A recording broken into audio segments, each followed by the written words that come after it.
Today's Schoolinks activities focuses on exploring careers.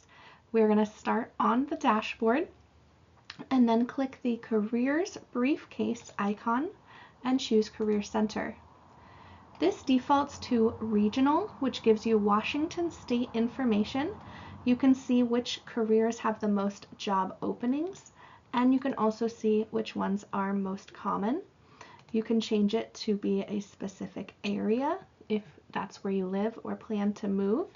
You can decide what type of degree you need, a 4-year degree, a 2-year degree, or no degree. You can also search by cluster if you know a certain area that you want to work in.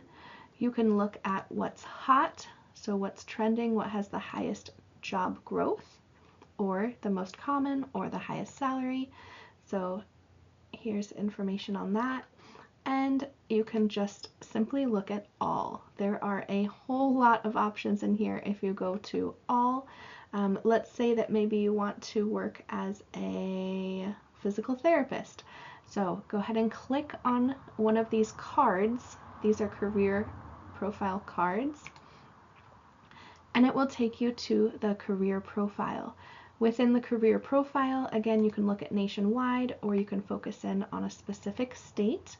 It will tell you the growth, the salary, the AI impact. There's all these videos you can watch from people who are in that field. There's videos about what that career does, as well as some text.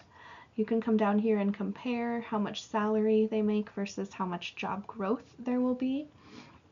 And then over here you can click these tabs to learn even more.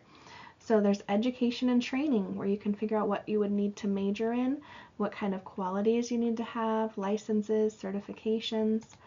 You can look at the Q&A, which has questions and videos, and you can look at that career outlook to see, is this something that's going to be growing and I'll have a good chance of getting a job in it, or will it be more of a struggle to find a job opportunity? So your task today is a bit different than usual. You're going to be open-ended, exploring careers, poking around, figuring out what could be a good fit for you. You're also on the next 2 slides going to see that you need to favorite 3 careers and you need to choose 1 as your current career goal. And that is right down here at the bottom of the screen. Add to favorites and set as career goal. And that's it.